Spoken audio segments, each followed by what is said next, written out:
Hello, I'm Petru, you are watching WellCode, and I'm very excited today because I'm here with Cosmin. I've known him for a very long time, we've been to the same university, and he has a really exciting story to tell you because he comes from a really small city and he made it to Google, and also he has a successful freelancing business. But before jumping into that, let's hear more about his story. Cosmin, how were you before starting to learn code? What were your interests and what was your story?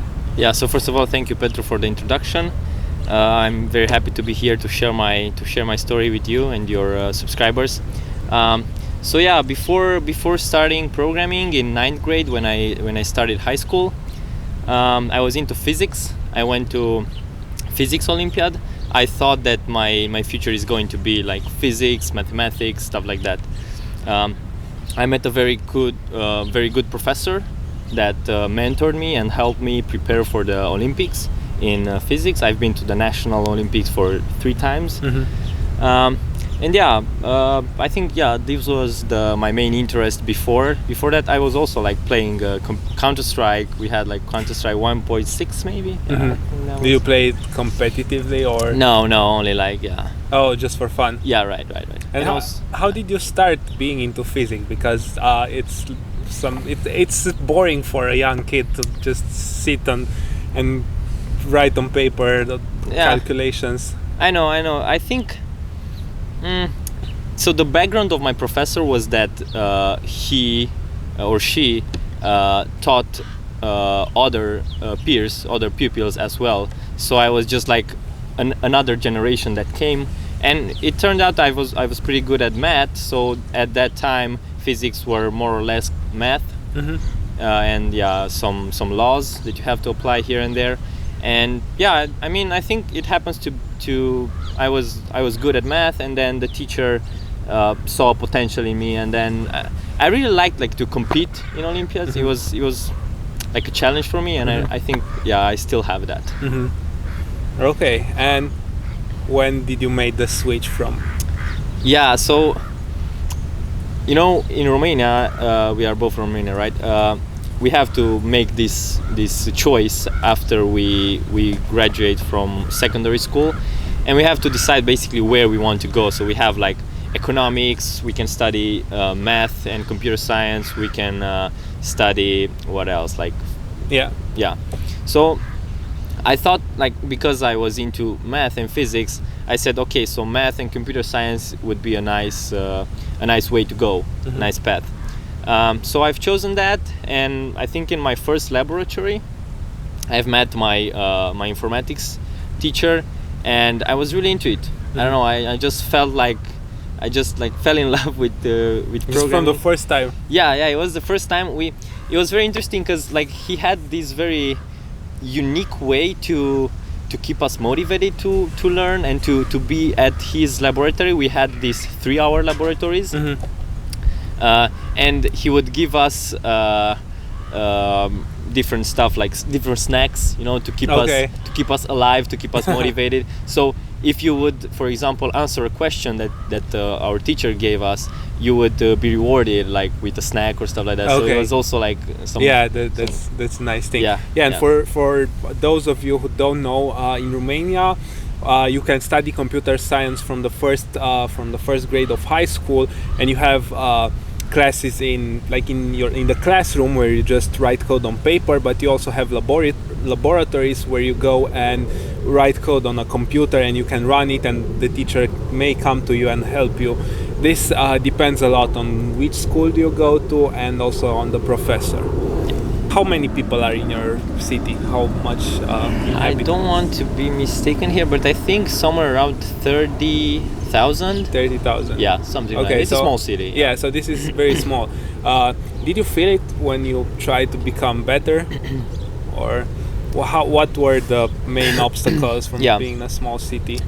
Yeah, so I think by far the biggest, let's say, thing that I had to work around was the fact that as we were very small, there were no other guys with whom I could share the same like passion for informatics and stuff. There were a couple of my colleagues that were good and they were into it, but they didn't want it to go beyond that point. So most of the time I was kind of alone studying informatics, computer science. I was into algorithms and data structures. Basically, that's how we met, right? And yeah, I think the lack of competitiveness is one factor, but I would say that this was not so bad because we had this online community Inforena where we could compete with each other. So basically, it's like a platform where high schoolers from different cities can compete in the same online contest or doing the same problems.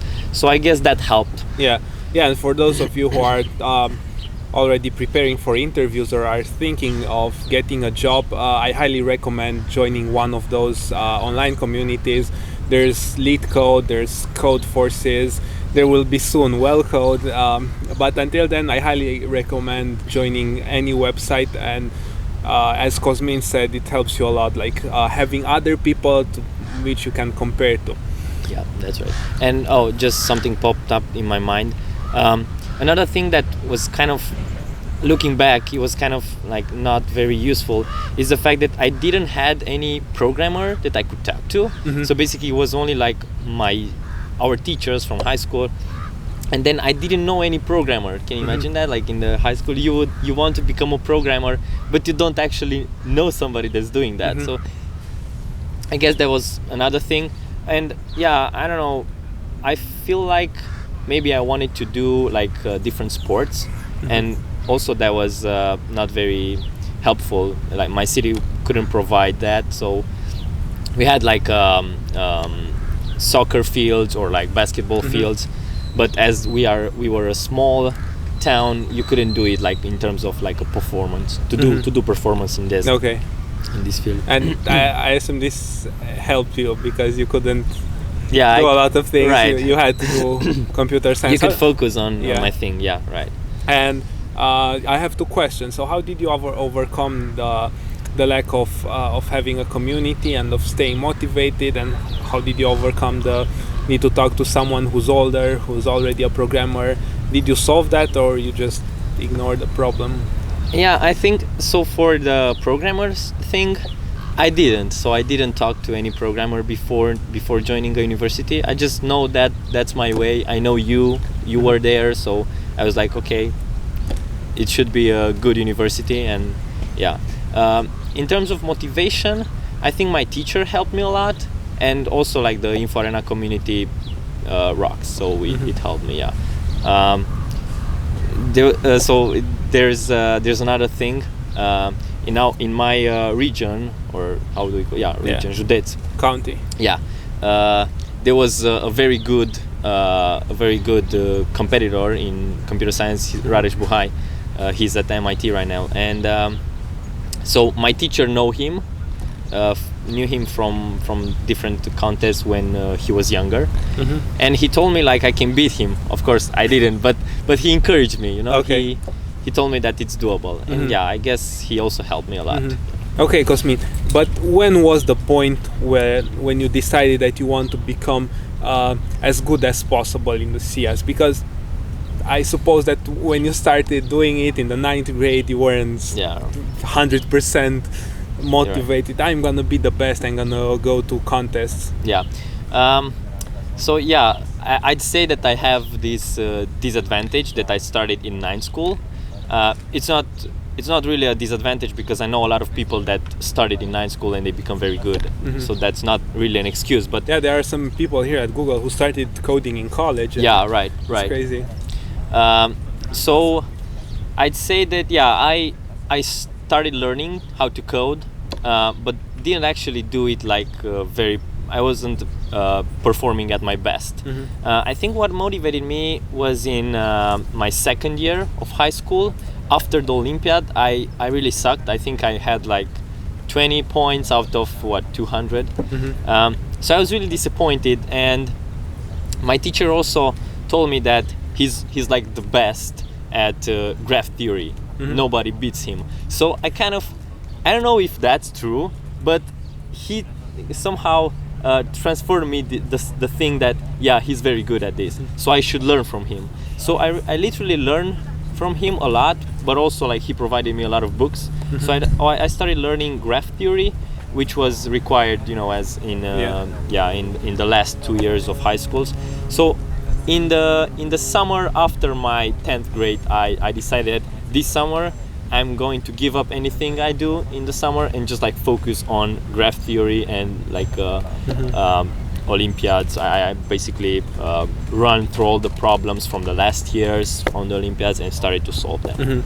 Okay, so I was also, as I said, alone. I was actually not really in my town, which is very small, but I was like on my grandparents' village. Yeah, right, village. So I literally barely had internet connection. So it was like my neighbors had the Wi-Fi and I could hack it because I knew like they had the default password. If they watched, they'll put the police on you. Yeah, they will.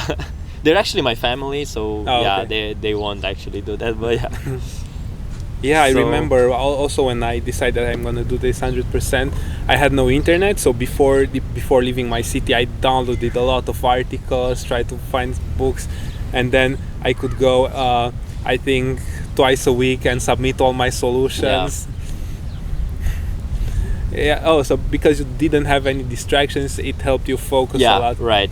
It definitely helped me, And what was your working schedule back then?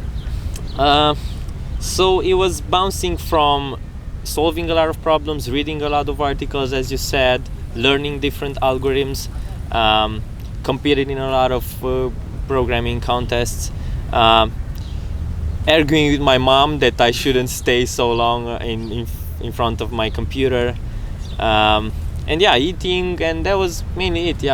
No, you didn't have any fun, you just did that. Maybe I was like walking, or in the night I would like go walk with other friends, but I really try to focus on only that. It was a little bit extremist, but it helped me a lot. Like in the 11th year when I participated, I finally got to the national phase and I was like 9th place or something, so I got the silver so medal. You went from not qualifying to the nationals, like having like a bad score, almost no points, you went to 9th place over the whole country. Wow, that's incredible.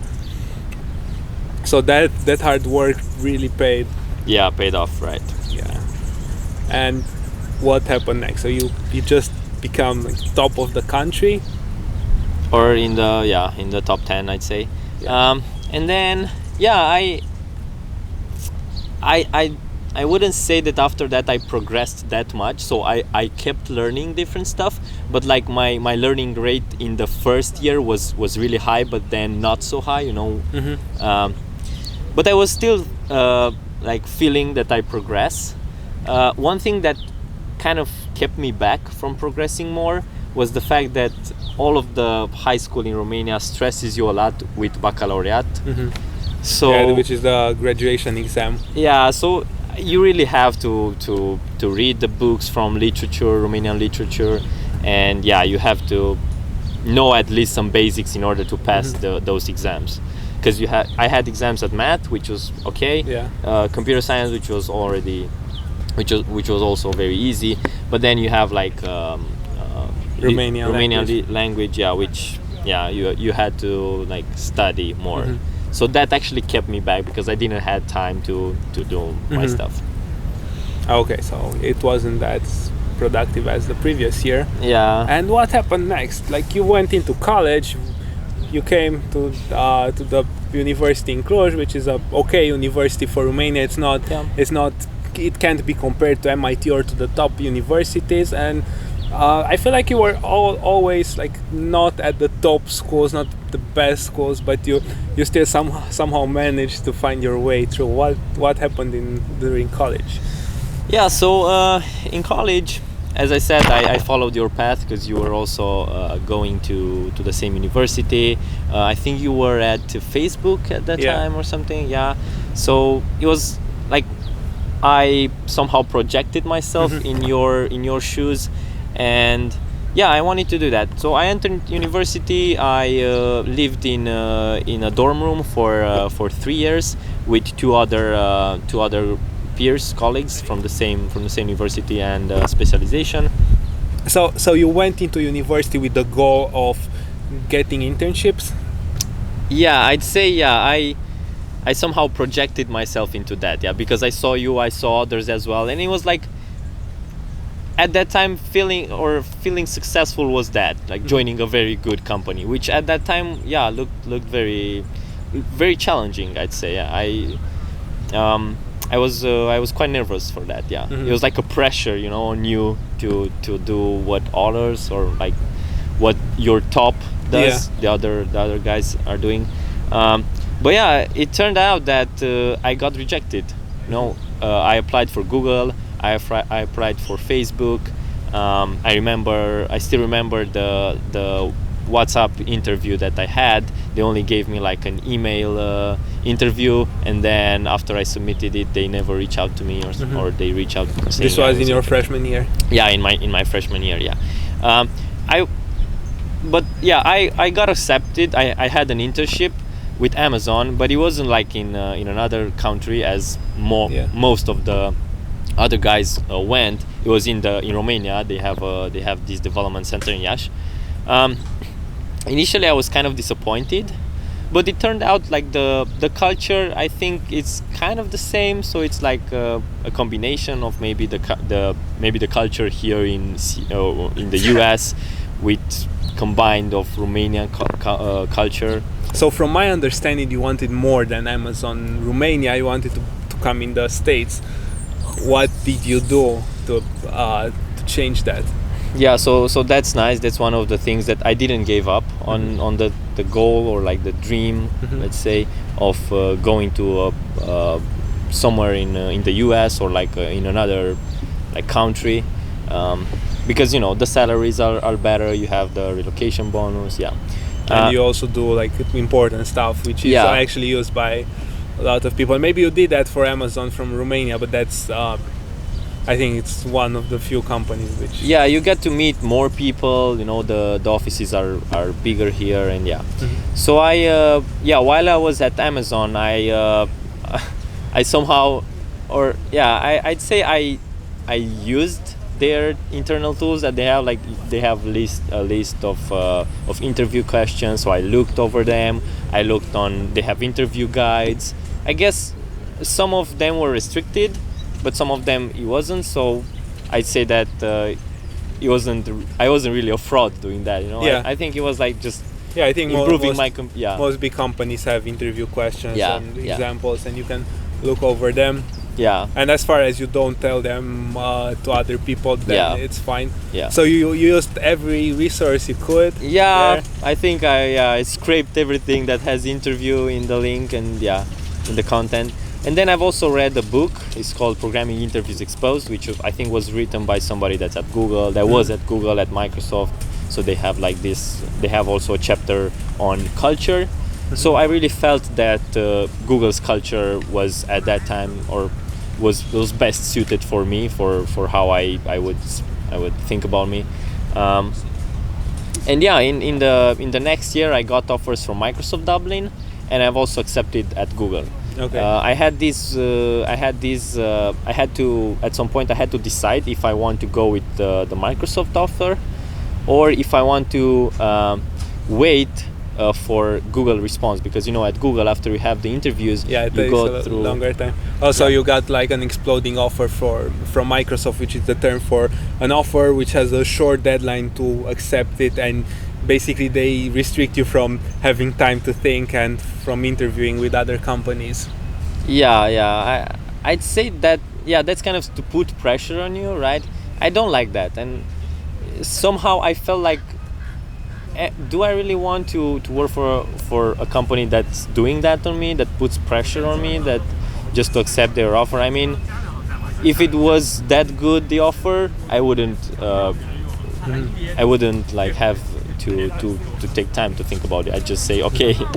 But I guess and I really actually like the main reason was that I wanted in the US, and I thought that Google's culture is better than. I mean, I'm more. Yeah, so suitable you for took the Google. risk, Yeah, rejected Microsoft, and hoped for a good feedback from the interviews. Yeah, but like the Microsoft offer actually helped me a little bit because Google has the Europe intern pool, or how is it called? Yeah, And they're then- separate. You can yeah. apply either for. I think you can apply for both, but I think if they accept you, you need to decide will you go for US or Yeah. for Europe. Yeah, so at that time they kind of automatically put me into the Europe one, and when I had a Microsoft Office, I told them that I'm willing to give up on Microsoft offer if they will move me to the US pool. Oh, okay, yeah. So yeah, that was my, let's say, the advantage that I had the Microsoft offer, and so I could negotiate on that. And then after that, yeah, I finally got an offer with Google Photos, which was a great team, a great experience. It was very cool stuff. I worked on I'm not sure if you use Google Photos, but they create automatic creation for you. Yeah, like Oh, you mean collages. the collages. Okay, yeah. Or videos. Yeah, I worked also on videos. So my team specifically did video creations. Yeah, automatic video creation. Did you get the chance to learn more about how the images are represented inside, like Jpeg, or how the video codecs work, or was it just? Yeah, not really, because it was more like high level. They have like their internal tool that they use in order to build these things. So, Okay. yeah, I don't want to disclose some information. Okay, yeah.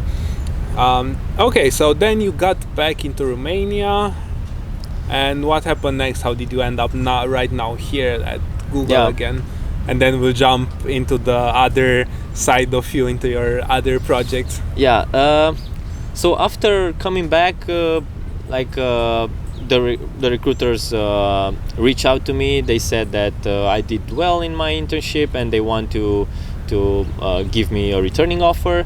So yeah, I accepted that and thought that I'd love to come back to Google. They have free food. They have all this stuff that you don't have to stress about. So I really like that. But yeah, in the meantime, I was out at university in my third year, but I wasn't really satisfied with all of the things that I was doing. So I somehow wanted to do more, to learn more, and I think I saw on one of my friend that he worked for a company as a freelancer. I think it's called TopTal. I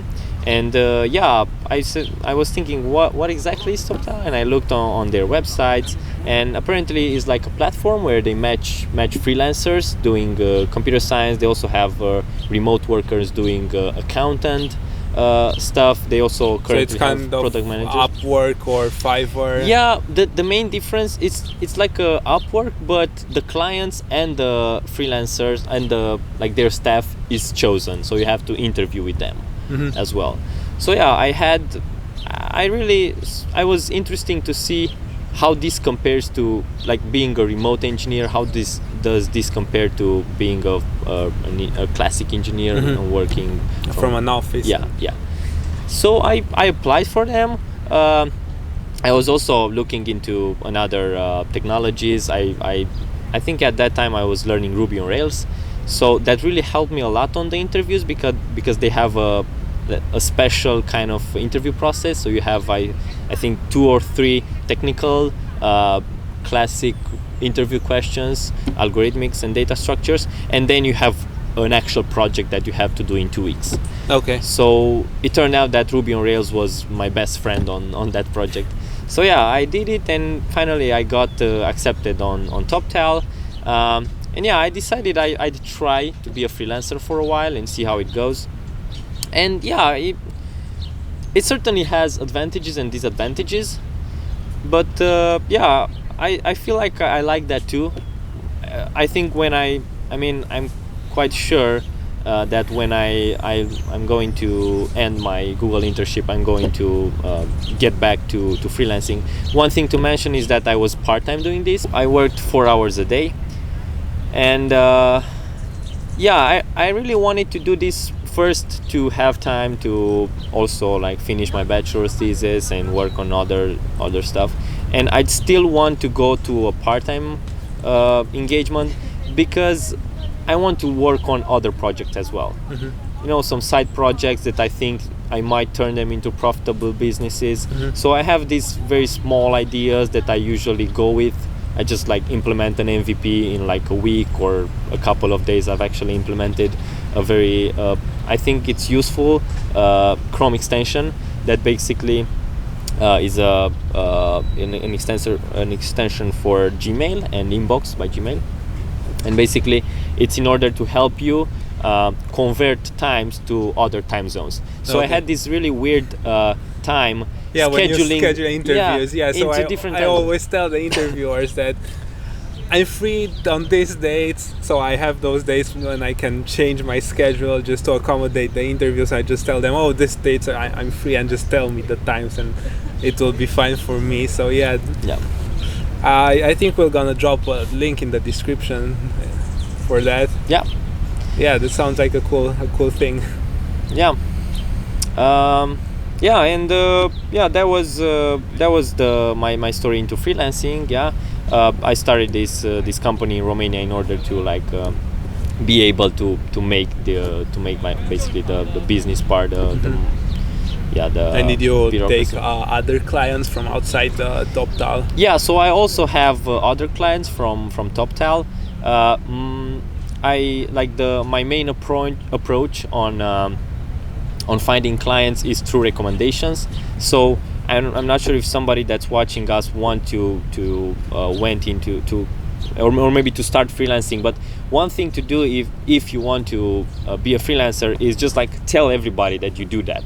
Just like tell your neighbor, tell your friend, tell everybody, because if they find somebody that needs a website or whatever you think you do, I don't know, like doing hot dogs, or like you're good at making sandwiches, just tell everybody this, because when somebody has a problem and he asks somebody, he will redirect to you. And I think that's useful. That's what I did with private tutoring when I started, and I'm not sure, please correct me if it's the same for freelancing, but in the beginning I was teaching almost everyone who just wanted to learn more computer science. Usually there were kids who didn't do well enough in school, but afterwards I started getting all those recommendations, and I needed to select the best students with whom I wanted to work with.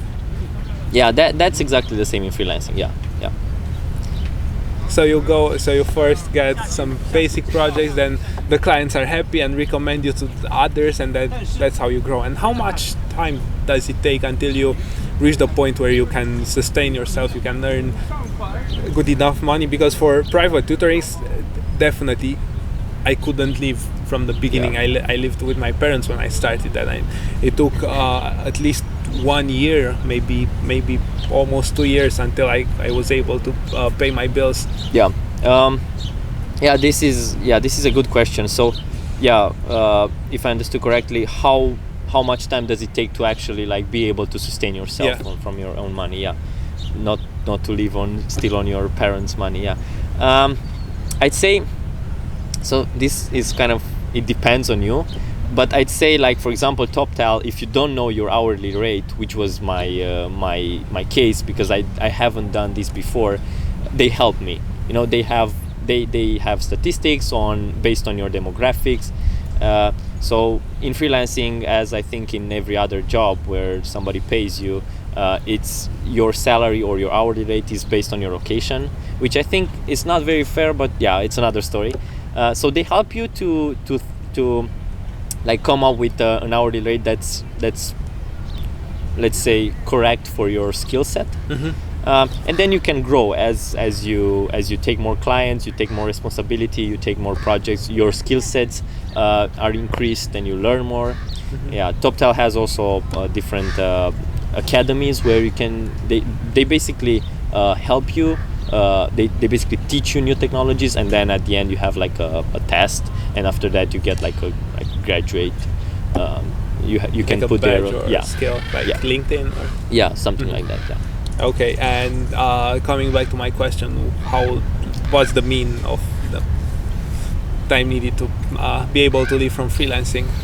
I'd say like in a couple of months, maybe in 6 months, if you start like from scratch, like not only or not knowing any like new technologies. You only know like how to code, binary search, and like red black trees, those kind of stuff. So you have to first develop the skill sets. I don't know red black trees, so does that mean I can't do no freelancing? no I was just I was Yeah, I got it. Yeah, so I think what Cosmin is trying to say is that after you know the basic principles, like writing a for loop, using arrays, using matrices, and be able to combine them at the really basic level in order to solve basic problems, then you need 6 months in order to learn the technologies and start working on projects. I'd say like 6 months to go into like being on yourself. You earn your own money and you're basically free.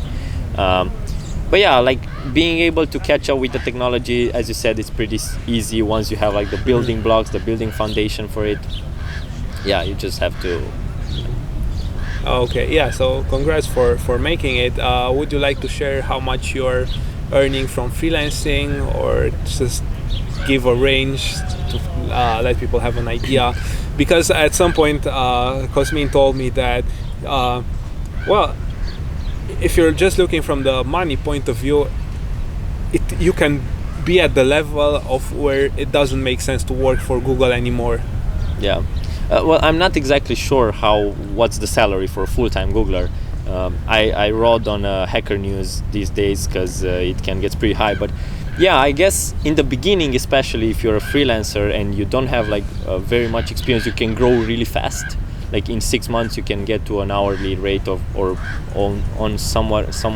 something between like $20 or $40 dollars per hour. Okay. Yeah. So that's the range if you're like in the beginner somehow of intermediate level, but you're doing good work. So and then I think you can grow. I know somebody that makes $100 per hour. $100. Yeah, that's a top teller. Me personally, I currently have an hourly rate on TopTal, $55 per hour. I think that I'm not sure exactly what TopTal's business model is, but as far as I know, they put something on top of your hourly rate, and the client sees the added hourly rate, so you don't actually know how much the client pays TopTal. Okay. Because TopTal pays you. Yeah, so it's basically like a matching but platform. I'd say it's pretty fair because like they do everything from client search through. You just have to do your stuff. Focus on your stuff. Yeah, and it's good. It hides the unnecessary part of. I mean, not unnecessary, but it may be unpleasant. Somehow. Yeah, unpleasant and time-consuming, which you can focus on making. Freelancing and earning more money.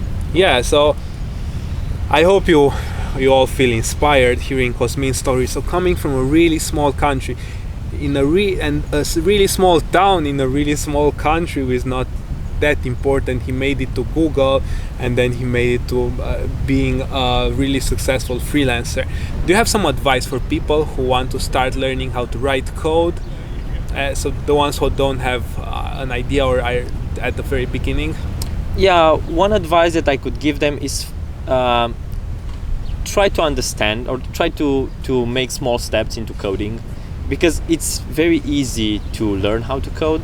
That's what I think. It's just like fitting the pieces here and there, like moving around, and like it's like a Lego. Once you have the building blocks, you can do a lot of I think the difficult part is just understanding. Oh, you have those two building blocks, but if you put them together, they remain. Exactly. They remain together. And I'd say, work or like think about a problem that you have and a problem that really bothers you, and try to solve it. Try to use coding, or it's very funny because I heard like a lot of stories with people making money, making profitable business. There's a website called Indie Hackers where you can check them out, all of the things that I'm telling you. So profitable business built out of forms, like form builders, online form builders. You don't really need to know how to code. You just fill in there your form and add the payment through Stripe. Stripe is like a payment processor. You can, if you're in the US, you can create an account there, and you put your account details for Stripe in the form builder, and they just spits a website for you, and you can literally like sell stuff online, sell sell different products. So try to not think about that you don't know how to do, but approach it from the mindset that I want to learn how to do it. So if you like put in the time and effort, you can do it. Yeah, a lot of people don't believe in themselves. They think, oh, I can't do that. And when I ask them, oh, so you are saying to me that, oh, you're stupid, your brain is inferior, and they look strange at me. No, I didn't tell you that. Well, then why can't you do it? And they look puzzled, and yeah, I guess that's right, I can do it. And the last question, do you have any advice for people who are already into programming, who are maybe good, but what do you think it was the biggest thing for you which helped you evolve, like go to the next level? I'd say don't settle for what you know. Try to always catch up with technology, because if you don't catch up with technology is going to go ahead of you, and you'll reach a point where you can't keep up with it. So you have to go at a very fast pace. So I'd say, like, always be interested in reading more about technology. Like, just like read the hacker news, the headlines every day, see what interests you, and read the articles there. I think it's very important. Read the news about technology, what's happening, it's very important. And yeah, I'd say even if you're a very successful programmer currently, maybe in a year or two you won't be, because technology evolves at a very fast pace. So I'd say keep on learning and never get satisfied with what you can do. Yeah, thanks a lot. It was very inspiring, and I hope you all guys now feel inspired. Don't forget to hit the like button, to subscribe for our channel in order to be up to date to every new video we will gonna release. And until next time, I hope you'll start practicing your coding skills, and I hope you'll become better and earn more money.